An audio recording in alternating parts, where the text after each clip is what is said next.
The Untold was a much better title.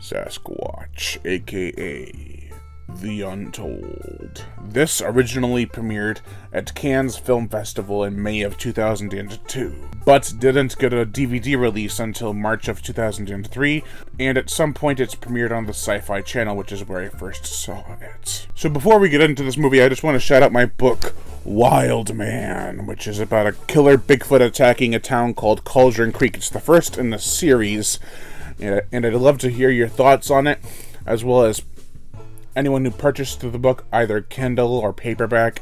Yeah, so definitely check out my book, Wild Man. It's a lot of fun, a lot of gore, a lot of cool stuff. So, let's get into the movie, shall we? The plot. Tara Knowles and her team end up crash landing somewhere deep in the woods. However, they ended up doing more damage than they initially thought. A creature ends up attacking the group. Now, Tara Knowles' father, Harlan, sets up a team to head off and attempt to track down this plane. Is it too late, or can they find any of the survivors, along with a piece of technology, and bring both of them home?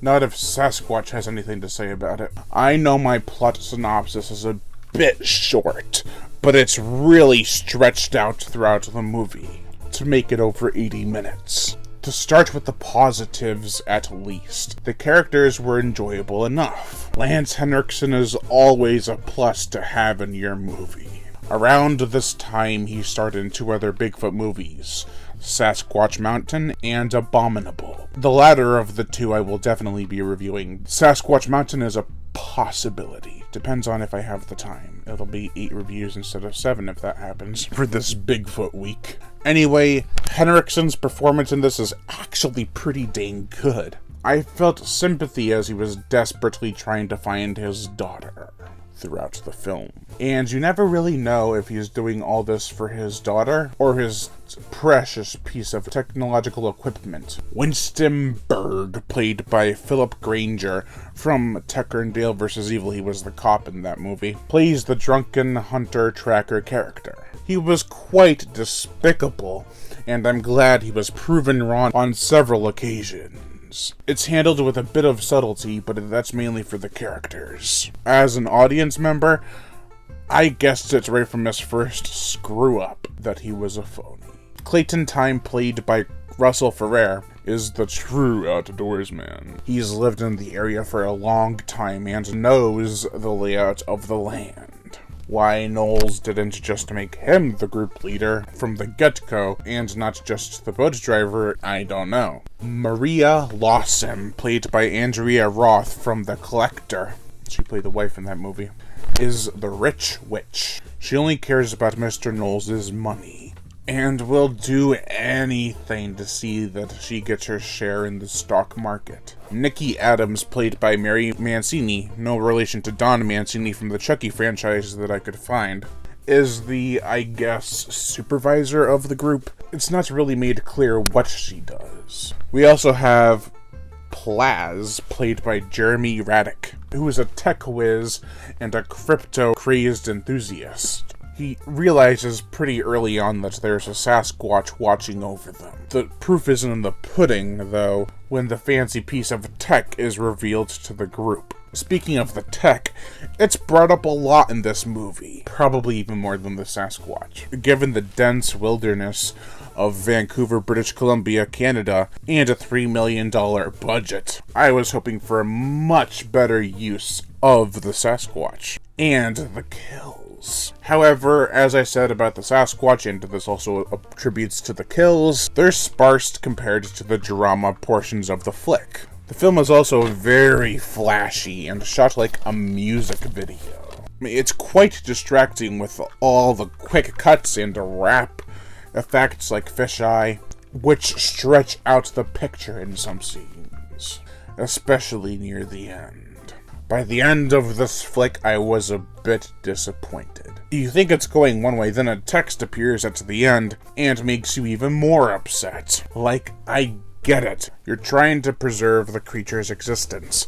But if that's the case, then why would everyone but Knowles do that? Especially when it seems that he is the most understanding by the end. Oh, well, screw it. The gore, the effects, we get a couple of severed arms.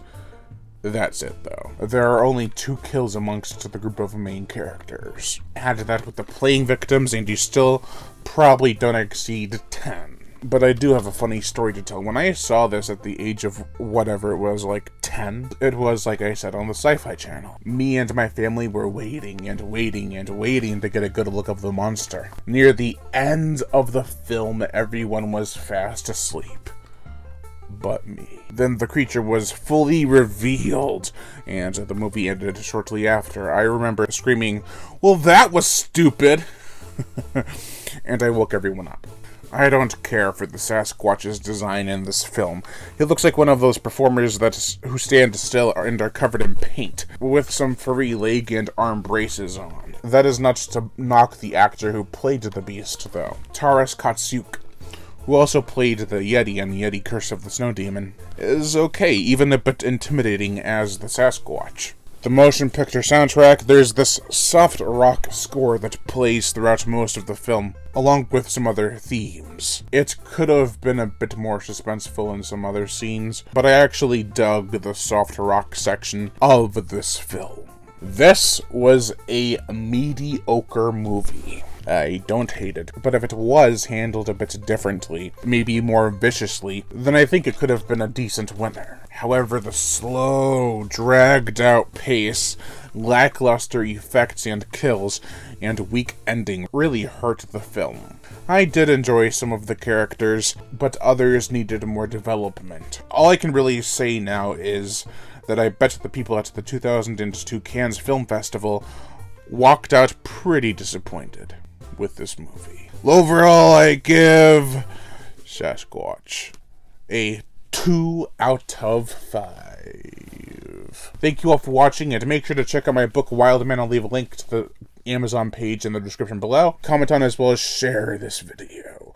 Like my Facebook fan page and support me on Patreon. Even $1 a month will help keep this channel going on strong, and I'd greatly appreciate it. Also hit that notification bell, and as always, subscribe.